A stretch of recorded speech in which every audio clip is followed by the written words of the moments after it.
The sun dipped low over the dusty Nevada town, casting long shadows across the cracked pavement as I sat on the worn wooden bench outside my modest home.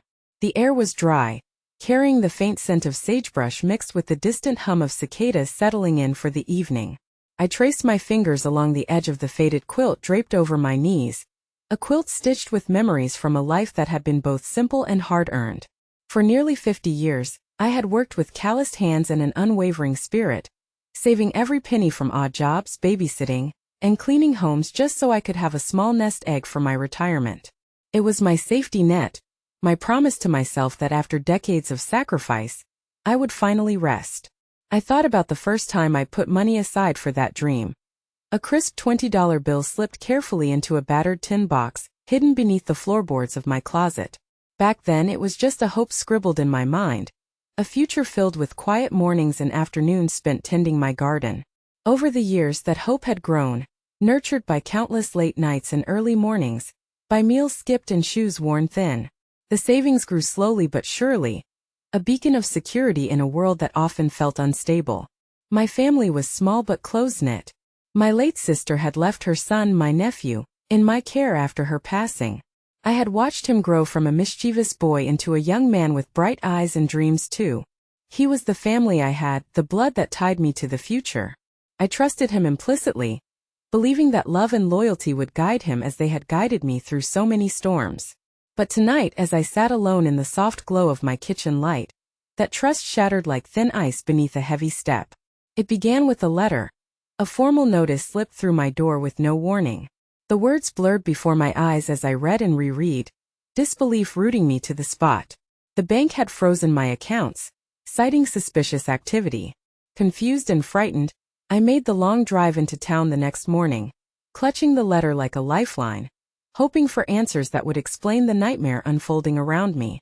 At the bank, the teller's expression was gentle but firm as she handed me the statements. The numbers jumped off the page. Withdrawals I never authorized, transfers made in the dead of night, sums far beyond anything I could imagine losing so quickly. My heart pounded painfully against my ribs as the realization crashed over me. My nephew, the boy I had raised, had been gambling away my entire life savings. The betrayal burned hotter than the desert sun. I remembered the nights I'd stayed up worrying, the subtle signs I'd tried to ignore, the borrowed money never repaid, the late-night phone calls, the restless energy that didn't belong to the young man I thought I knew. I had told myself stories to protect him and myself, clutching at hope that it was just a phase, a mistake he would outgrow. But now, confronted with the cold truth, I felt as if the ground beneath me had crumbled away.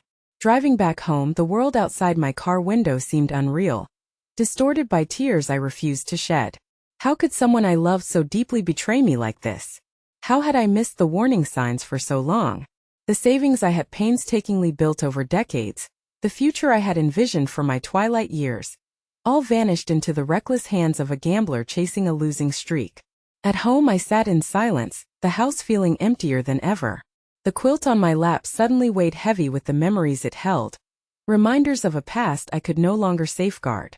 I thought about the sacrifices I had made, the years I had given up to build a legacy that was supposed to protect my family, not be destroyed by it.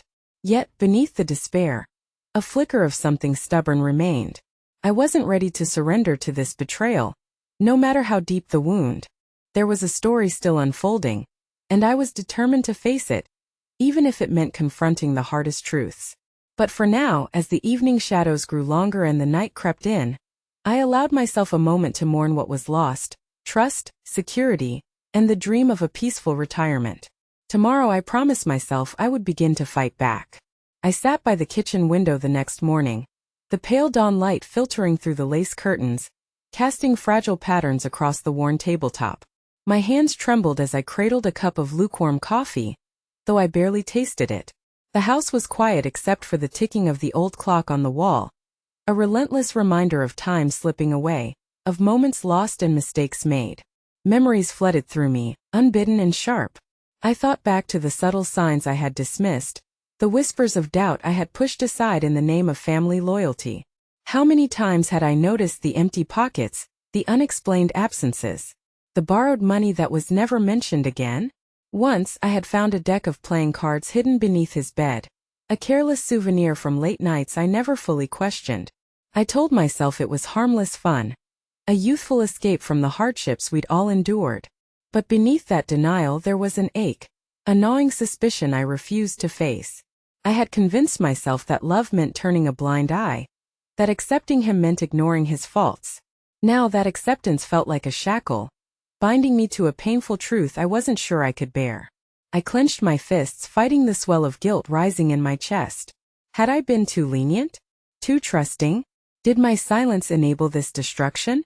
The questions spun endlessly, a tangled web of blame and sorrow that left me feeling powerless and alone. The house echoed with memories of laughter and shared meals, of birthday celebrations and quiet talks late into the night. I had raised him as my own, wiped away his tears and cheered his small victories. He was my family, the only family I had left. And yet he had made choices that threatened to unravel everything I had fought so hard to build. Fear gnawed at me too, cold and relentless. I was old now, not the woman who could bounce back from every hardship. What would become of me without those savings? How could I rebuild at this stage in life? The future I had imagined, filled with peace and comfort, now seemed like a distant dream slipping further from my grasp. I thought about the nights ahead. Lonely evenings filled with uncertainty and doubt. The weight of betrayal pressed down on me, heavier than any burden I had carried before. I felt as if I were standing at the edge of a vast canyon, unsure if I had the strength to cross to the other side. But amidst the fear and guilt, a quiet resolve began to take root. I refused to let this devastation define me. I had survived hardships before. Loss, loneliness, the sting of disappointment, and each time I had found a way forward. This would be no different. I reached for my phone, hesitating before dialing the number I knew by heart. It was time to face the truth, however painful, and to seek help where I could find it. I needed advice, someone to guide me through the legal maze and the emotional turmoil. The thought of exposing the betrayal felt like tearing open a wound, but I knew that healing could not begin without confronting the pain. As the call connected, I felt a flicker of hope. Maybe this was the first step toward reclaiming control, toward piecing together a future that was still mine to shape. I realized that forgiveness, for him and for myself, would be a long journey, but it was one I was willing to take. The morning sun climbed higher, casting light on the small kitchen where I sat alone but determined. The road ahead was uncertain and fraught with challenges, but beneath the fear, a stubborn strength pulsed quietly. I would not let despair consume me. I owed that much to the years of sacrifice, to the dreams I had nurtured, and to the woman I still was beneath the heartbreak. I folded the quilt beside me, smoothing its worn fabric as if to soothe my frayed nerves. The past could not be undone, but the future was still unwritten. And for the first time in days, I allowed myself to believe that perhaps, just perhaps, I could find a way to rise again.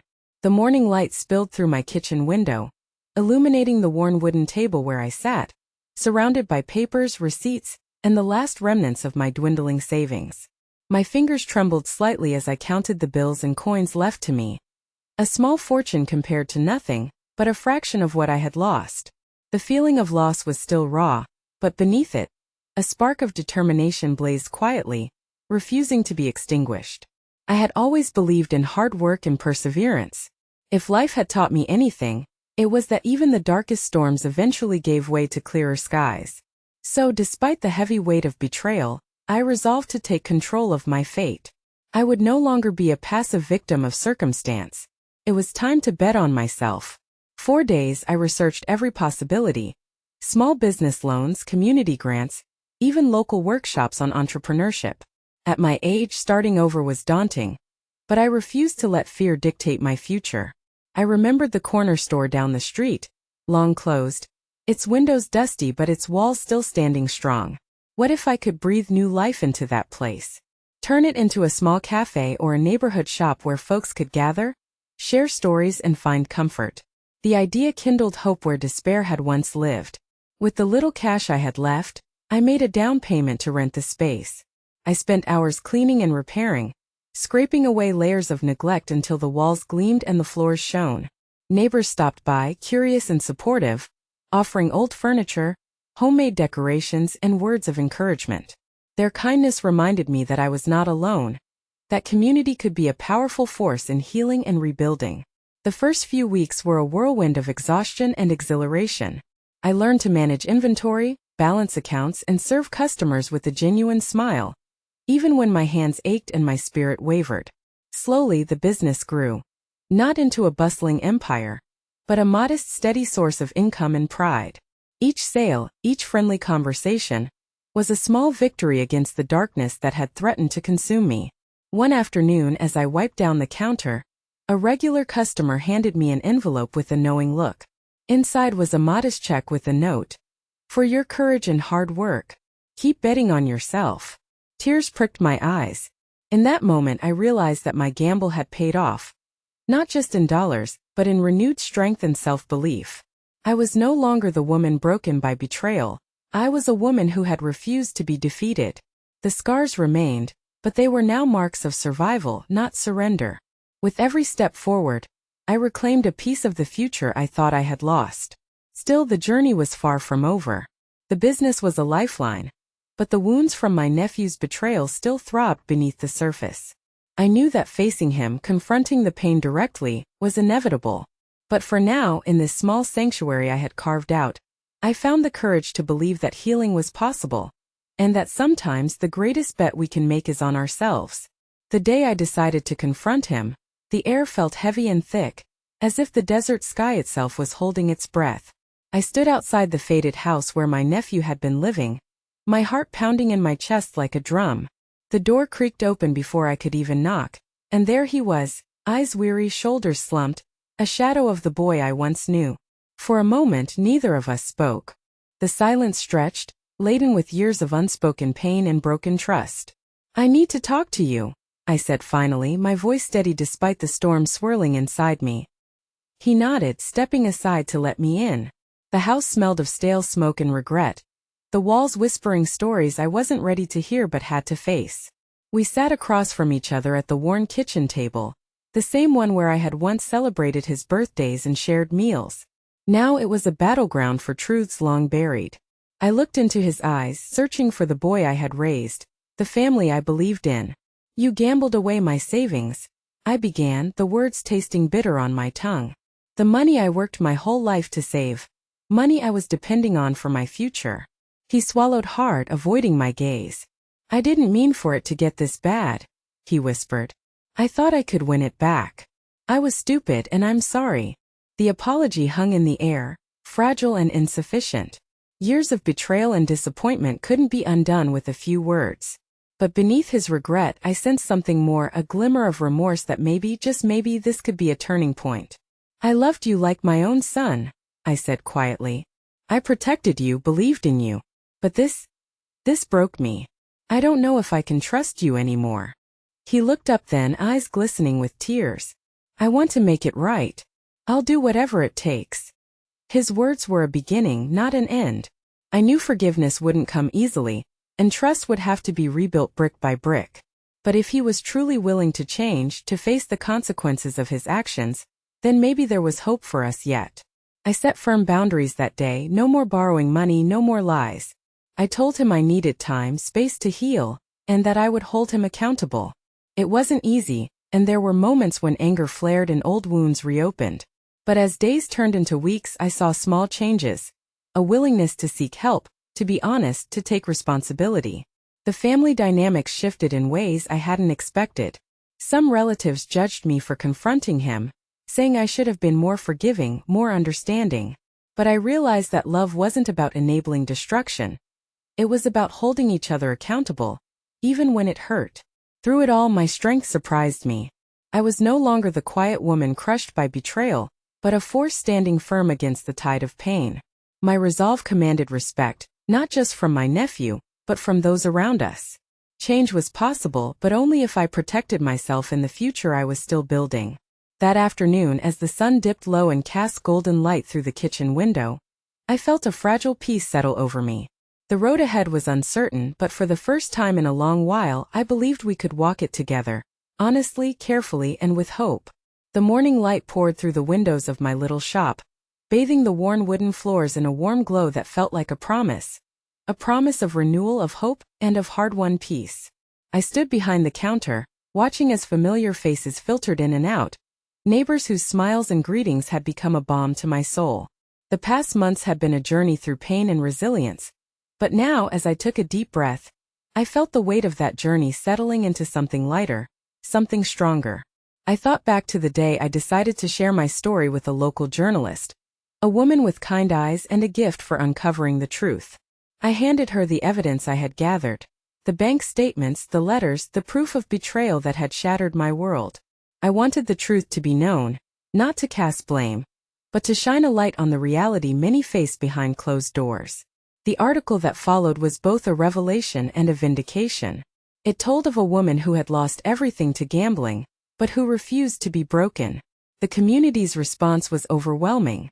Messages of support arrived in waves, strangers inspired by my courage, others who had faced similar hardships reaching out with stories of their own.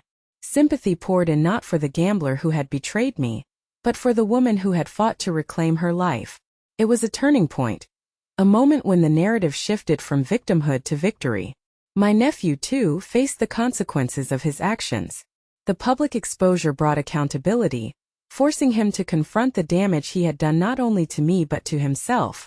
He sought help, entered counseling, and began the slow, painful process of rebuilding his own fractured life. Watching him take those steps was bittersweet, proof that even in the darkest moments change was possible. Through it all, the bond between us transformed.